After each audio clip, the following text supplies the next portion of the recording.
Presiden Republik Indonesia, Prabowo Subianto resmi tiba di Filipina untuk menghadiri KTT ASEAN ke-48. Kedatangannya langsung mencuri perhatian karena disambut meriah dengan tarian tradisional, marching band, hingga pasukan kehormatan lengkap.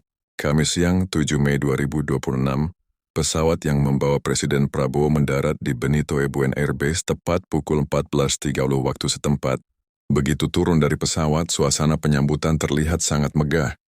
Tarian khas Filipina tampil mengiringi kedatangan kepala negara Indonesia itu. Irama marching band terdengar memenuhi area bandara, sementara pasukan jajar kehormatan berdiri rapi menyambut kedatangan Presiden Prabowo. Dengan mengenakan safari cokelat dan peci hitam khasnya, Prabowo tampak memberi salam hormat kepada pasukan kehormatan sebelum melanjutkan agenda kenegaraan. Beberapa pejabat penting turut menyambut langsung kedatangannya. Mulai dari perwakilan pemerintah Filipina hingga jajaran diplomatik Indonesia di Manila.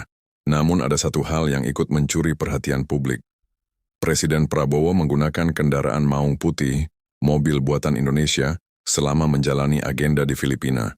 Kendaraan tersebut menjadi simbol kebanggaan industri pertahanan nasional Indonesia yang kini tampil di forum internasional. Kehadiran Prabowo di Filipina bukan sekadar kunjungan biasa. Ia dijadwalkan menghadiri berbagai agenda penting dalam KTT ASEAN ke-48 yang berlangsung di kawasan Lapu-Lapu. Salah satu agenda utama adalah pertemuan BIM-EAGA, Forum Kerja Sama Ekonomi Kawasan yang melibatkan Brunei Darussalam, Indonesia, Malaysia, dan Filipina.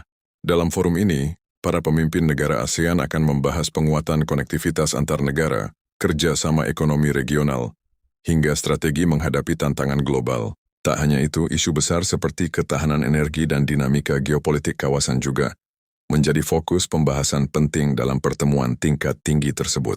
Kunjungan Presiden Prabowo ke Filipina menjadi sorotan penting, bukan hanya karena penyambutan meriah yang diterimanya, tetapi juga karena peran Indonesia yang semakin strategis dalam menjaga stabilitas dan kerjasama di kawasan ASEAN.